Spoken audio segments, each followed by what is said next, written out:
Je me souviens de la première fois que je l'ai rencontrée. C'était un soir où ma mère s'était ridiculement endormie sur mon lit alors qu'elle me lisait une histoire. Je n'avais que 6 ans à l'époque, et à ce moment-là, voir ma mère dans un état aussi lamentable me déchirait le cœur. Elle s'était assise sur une chaise au départ, mais elle avait vacillé, et s'était laissée tomber sur mon lit, face en avant.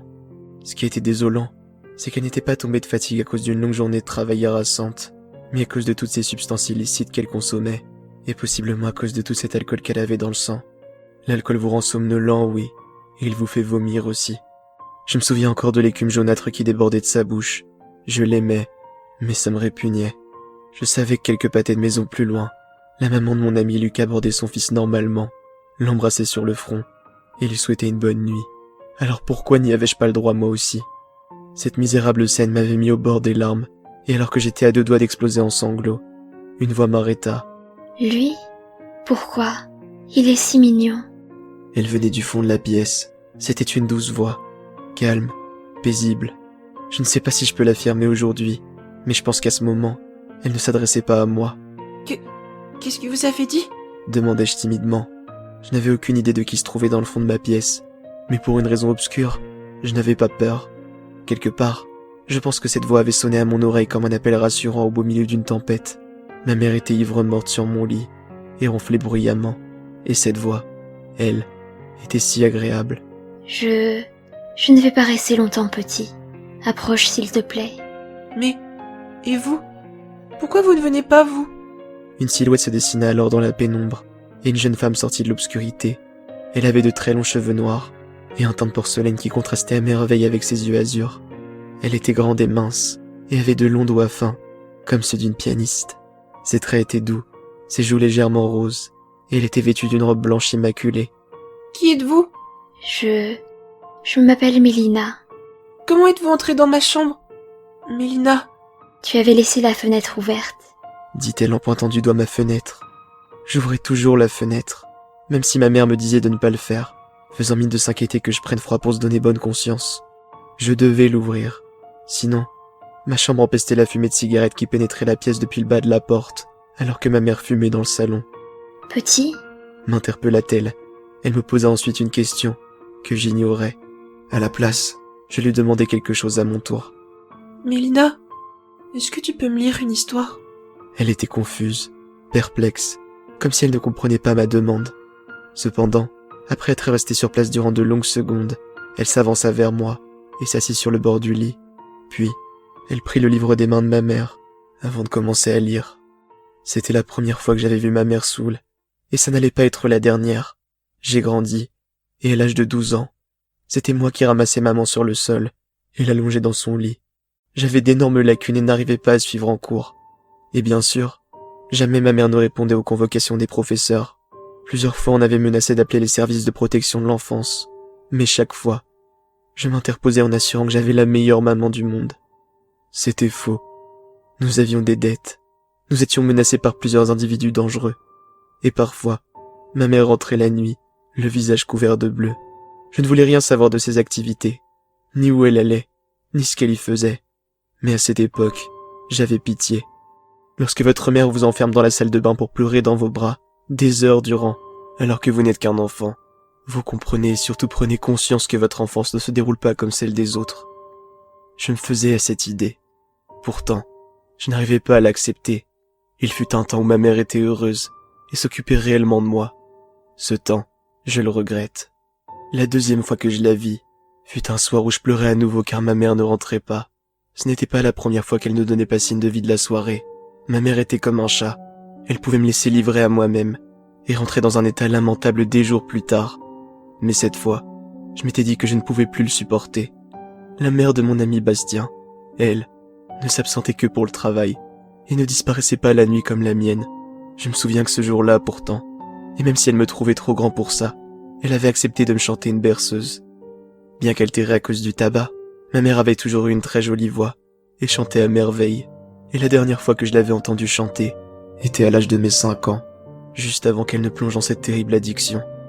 Ce soir-là, je pleurais à chaudes larmes, sans m'arrêter, jusqu'à entendre cette voix murmurer depuis le fond de la pièce. Non, je ne pense pas que ce soit le moment. Qui a parlé? La jeune femme aux cheveux noirs sortit de l'obscurité. Cette fois, j'étais inquiet. En fait, aussi étonnant que cela puisse paraître, je n'avais encore aucun souvenir d'elle à ce moment.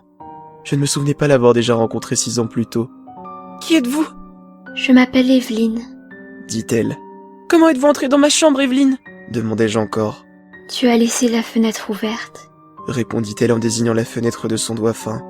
Je l'avais encore laissée ouverte, oui, pour aérer, au cas où ma mère se serait décidée à rentrer et à venir s'écraser sur mon livre, morte à nouveau. Petit, M'interpella-t-elle, avant de me poser la même question que 6 ans plus tôt. Je n'y répondis pas. À la place, je lui demandai. « Evelyne, est-ce que tu peux chanter pour moi ? comment ? Une berceuse, s'il te plaît. » Perplexe, elle se tourna vers l'endroit d'où elle venait de sortir, passa une main dans ses cheveux hésitante, puis vint s'asseoir sur mon lit et commença à chanter. Cela ne valait pas les berceuses de maman lorsqu'elle était heureuse, mais c'était si juste, si mélodieux et si rassurant que je commençais à sécher mes larmes et à me calmer. Puis, je m'endormis. L'année suivante, ma mère parvint à trouver du travail et commença à assumer son rôle de mère. Elle m'avait emmené au zoo pour mon anniversaire et m'avait offert une glace. J'avais rêvé de cette sortie des années plus tôt, mais maintenant âgé de 13 ans, cela paraissait moins fabuleux que dans mon imagination. Peut-être était-ce à cause de la famille de singes tristes qui m'avait rappelé ma mère et moi, ou bien à cause du bébé kangourou qui courait après sa mère, qui ne voulait pas de lui dans sa poche. Cette année-là, mon chagrin s'atténua quelque peu avec l'arrivée de Cookie dans ma vie. Tous les soirs, pendant un mois, un chat venait gratter à notre porte. Il était sale, maigre et affamé, et ma mère le chassait chaque fois. Pourtant, il revenait. Il persévérait dans l'espoir qu'on lui donne quelque chose à manger. Alors un soir, alors que ma mère dormait, je descendis pour lui ouvrir la porte et lui donner quelques restes de nourriture. Le félin ronronna, reconnaissant, et s'allongea sur le dos pour réclamer des caresses. Il était évident qu'il s'agissait d'un chat domestique, qu'il avait un maître autrefois. Il n'avait plus de famille, et personne ne s'en occupait. Et, ce soir-là, je m'étais reconnu en lui. Le matin suivant, Monsieur Lémière, notre voisin, sonna à notre porte, tenant ce même chat dans ses bras. « Que puis-je faire pour vous ?» dit ma mère nonchalamment en ouvrant la porte. « Bonjour madame, ce petit chat gratte à votre porte chaque soir depuis quelques semaines, et aujourd'hui, je l'ai retrouvé coincé dans mon arbre. Je me suis dit qu'il était à vous, alors je... » « Il n'est pas à nous, non. » déclara-t-elle fermement avant de brusquement fermer la porte au nez de notre voisin. Je me tenais derrière elle un peu plus loin. Elle se tourna vers moi et vit la peine sur mon visage. J'avais eu la bêtise d'espérer qu'elle accepterait de le recueillir. Elle tenta de m'approcher, mais je montai ensuite dans ma chambre et m'y enfermai, pensant à ce pauvre chat sans maître, qui n'allait très certainement pas tenir l'hiver si personne ne s'en occupait. Et, le soir venu, alors que je me mettais au lit, ma mère fit quelque chose d'inattendu. Elle frappa à ma porte pour que je lui ouvre, puis elle entra dans la pièce avec le matou dans les bras. Elle vint s'asseoir sur le lit, et j'y montai pour me glisser sous ma couverture. « Maman, tu... » C'est vraiment un petit capricieux, toi, tu sais. Elle déposa le chat sur le lit. « Tu vas l'appeler comment ?» demanda-t-elle. Je réfléchis, puis, d'une voix innocente, j'annonçai « Cookie !» en prenant le chat dans les bras. « Va pour Cookie, alors. » dit-elle en souriant faiblement. « Maman va devoir s'absenter ce soir aussi. Je compte sur toi pour surveiller que mon fils ne fasse pas de bêtises, Cookie. » « Maman, je suis plus un bébé. J'ai 13 ans déjà. » 13 ans. dit-elle, comme si elle ne s'en était pas rendue compte elle-même. Elle m'embrassa le front et sortit par la porte. Et comme je m'y attendais, je ne la revis que 2 jours plus tard. Pendant ces 2 jours, Cookie et moi avions joué ensemble avec ma vieille chaussure trouée, son jouet préféré. Je lui avais donné à manger les restes des plats préparés que ma mère me laissait dans le frigo. Et le soir, il avait dormi contre moi. Monsieur Lémière était passé une après-midi pour me saluer et demander quelques nouvelles de Cookie. Je voyais cet homme comme le père que je n'ai jamais eu. Il avait emménagé seul dans notre quartier 1 an plus tôt. Et parfois, il m'emmenait à l'école en voiture en me récupérant sur le bord de la route, alors que je marchais sous la pluie. Il m'appelait toujours fiston. Oh, petit gars. Ma mère ne me donnait plus de surnom affectif depuis mes 9 ans, sauf en présence d'autres personnes. Mais je ne peux pas lui en vouloir pour ça. Je pense qu'elle n'y arrivait tout simplement pas. Lorsque je demandais à ma mère de me parler de mon père, elle avait toujours la même réaction. Elle se mettait à crier sur moi et me demandait de monter dans ma chambre. Puis, elle passait la soirée entière à pleurer. Quelque part au fond de moi, j'avais toujours espéré que ma mère et Monsieur Lémière se fréquentent et qu'ils finissent un jour par demander sa main. Mais tout cela n'arriva jamais. Et la même année, Monsieur Lemierre déménagea. J'étais triste, mais j'avais Cookie pour me consoler. Cette boule de poil incarnait la joie de vivre à elle seule. Chaque soir où je n'arrivais pas à trouver le sommeil, Cookie me berçait avec ses ronronnements, et je parvenais à m'endormir aussitôt. Je pense aussi qu'il avait su adoucir ma mère, car un jour, après plusieurs tentatives infructueuses, il avait réussi à avoir des caresses de sa main. Mais, un jour, il tomba malade. Lui qui avait retrouvé un si beau pelage, et un regard si vif depuis qu'il vivait chez nous, redevint un jour aussi maigre et faible qu'il l'était lorsque monsieur Lemierre nous l'avait ramené. Sauf que cette fois, ses yeux coulaient, et il vomissait à répétition. Il avait même fini par arrêter de se nourrir, et bien évidemment, ma mère n'avait pas voulu qu'on l'emmène chez le vétérinaire. Et après avoir enduré une longue semaine de souffrance, Cookie finit par s'éteindre un soir. J'étais déchiré, au bord du gouffre, et seul à la maison ce soir-là. J'enterrai moi-même mon petit chat dans notre jardin, avec ma chaussure qu'il aimait tant. Une fois tout cela fait, je montai dans ma chambre, et m'écroulai sur mon lit pour pleurer. Je ne sais comment, mais, ce soir-là, je parvins tout de même à m'endormir, jusqu'à être réveillé par ma mère qui entra en trompe dans ma chambre, complètement saoule, pour ne pas changer. « Maman !» Oh, mon fils. dit-elle en passant sa main rêche dans mes cheveux. Elle sourit sinistrement, et se mit ensuite à rire sans pouvoir s'arrêter.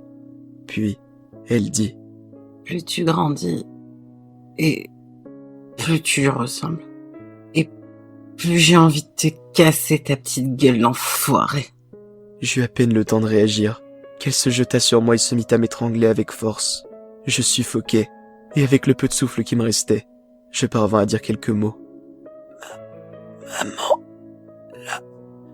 la maman de Chris ne ferait pas ça. Dans un regain de lucidité, ma mère ôta ses mains de mon cou. Ouais. La maman de Chris ne ferait pas ça. Puis, réalisant pleinement son action, elle se mit à pleurer. Oh, mon chéri, je suis tellement désolée. Elle me prit dans ses bras, puis elle s'endormit ainsi. C'est à ce moment que je m'en rendis compte. Je n'allais plus tenir, et je ne pouvais plus vivre de cette façon. Et au même moment, la voix se fit entendre au fond de la pièce. Non, vraiment, je crois qu'il faut attendre. Qui est-ce? Quelqu'un a parlé? Avais-je crié paniqué. C'est fou comme au fil des âges mes réactions variaient. Pourtant, c'est assez ironique quand on sait que les enfants sont plus facilement terrifiés. La jeune femme à la robe blanche sortit de l'ombre et s'avança vers moi. « Qui êtes-vous » la questionnai-je. J'avais cette fois encore effacé son existence de ma mémoire. Je m'appelle Dorothée. « Et par où êtes-vous entrée, Dorothée » demandai-je. « Tu avais laissé la fenêtre ouverte. » répondit-elle comme les fois précédentes. Puis, comme contrariée, elle soupira. « Bon, écoute petit. » dit-elle, avant de me poser cette question de nouveau. Je l'ignorais, une fois encore, et lui demandai quelque chose à mon tour. Quelque chose que même à l'époque je n'aurais osé lui demander. « Dorothée, Oui? est-ce que tu peux être ma maman ?» Son expression changea. Elle parut choquée par cette demande, si bien qu'elle en perdit les mots. J'allongeai ma mère sur le côté gauche et fins m'asseoir sur le bord du lit. Et, d'un geste de la main, j'invitai la jeune femme à s'asseoir à côté de moi. Elle s'assit sur le lit. Puis, elle répondit à ma question. « Je ne sais pas, mon ange. » Après son départ, je m'endormis et rêvais ce soir-là. Je rêvais de monsieur Lemierre, se tenant dos à moi au loin. Je courais vers lui, sans pouvoir l'atteindre alors qu'il s'éloignait de plus en plus. Et dans un dernier espoir pour attirer son attention, je criais « Papa !» Et il n'y eut aucune réaction. Je me retrouvai ensuite dans l'obscurité la plus totale. Puis, une lumière dans la pénombre vint attirer mon attention. Je m'en rapprochai pour tomber nez à nez avec la femme aux cheveux noirs, tenant Cookie dans ses bras. « Viens. » me dit-elle en tendant la main. Elle dégageait une douce chaleur, et je voulais m'en approcher. J'étais à la fois attiré et à la fois effrayé par cette aura qu'elle dégageait. Et je décidai de fuir, et me réveillai ensuite en sueur, ma mère toujours allongée sur mon lit, un calme profond régnant dans la pièce. 2 ans plus tard, à mes 16 ans, j'allais de nouveau la revoir, et au fond de moi, je le savais. Cette fois, tout allait être différent. La santé de ma mère se dégradait de plus en plus, et elle était atteinte d'un cancer. La chimiothérapie lui avait fait perdre tous ses cheveux. Sa dentition était déplorable, et que dire de son hygiène? Je ne la reconnaissais plus. Ce fut bien seulement à partir de là que ma mère arrêta de boire et fumer. Mais, un soir, alors que je rentrais des cours, je vis une ambulance devant ma maison. On ne voulait pas me laisser voir. Je voulais monter avec elle, lui tenir la main. Mais je ne pouvais pas. Un homme sortit de ma maison et vint jusqu'à moi. Mon garçon, tu vas rester à la maison, d'accord? Mais, ma mère, elle... Il posa une main sur mon épaule et cligna doucement des yeux d'un air compatissant. Une collègue va rester avec toi. Une femme m'attendait dans la maison. On l'avait chargée de me rassurer et d'essayer de me faire penser à autre chose. Mais je n'étais plus un enfant. Pourquoi ne me laissait-on pas voir ma mère? Le matin même, je l'avais vue. Je savais à quoi elle ressemblait. Je l'avais vue inconsciente plus de fois que je l'avais vue sourire. Alors pourquoi? Pourquoi m'empêchait-on de voir ma maman dans ce qui allait être ses derniers moments? Je me précipitai dans ma chambre, sans dire un mot, et sans que je m'en rende compte. 1 heure passa, puis 2. Pendant ce temps, on essayait de me parler derrière la porte. Jeune homme, réponds s'il te plaît. Nous avons des nouvelles de ta maman. Elle va mieux. Ces brûlures ne sont que superficielles. Brûlure? Qu'entendait est-elle par là? Je voulais répondre, mais je n'arrivais même plus à dire un mot. Très bien. Je reviendrai plus tard alors. Je descends et je remonterai d'ici 1 heure pour m'assurer que tout va bien pour toi. Le silence revint dans la pièce, et je restai ainsi, le regard dans le vide, assis sur mon lit. Puis, j'entendis de nouveau cette voix, qui pleurait cette fois. « Pourquoi est-ce que tu pleures ?» lançai-je. La femme aux cheveux noirs sortit de l'ombre. Je m'appelle Evelyne? Dorothée? Mélina. T'as repris celui que t'avais quand on s'est rencontrés pour la première fois. C'est le même que celui de la maman de mon ami Lucas. Et Evelyne. Celui de celle de Bastien. Et Dorothée. Celui de celle de Chris. Elle affichait un petit sourire en coin, gênée. Puis, je lui redemandai « Pourquoi est-ce que tu pleurais ?» Elle ne répondit pas. Je promets de ne pas ignorer ta question cette fois. Je pleurais à cause de ce que j'ai fait à ta mère. Je savais que c'était toi. Elle va ensuite s'asseoir à ma droite sur le lit. Petit, Je ne suis plus petit. Je t'écoute. puis-je te serrer dans mes bras?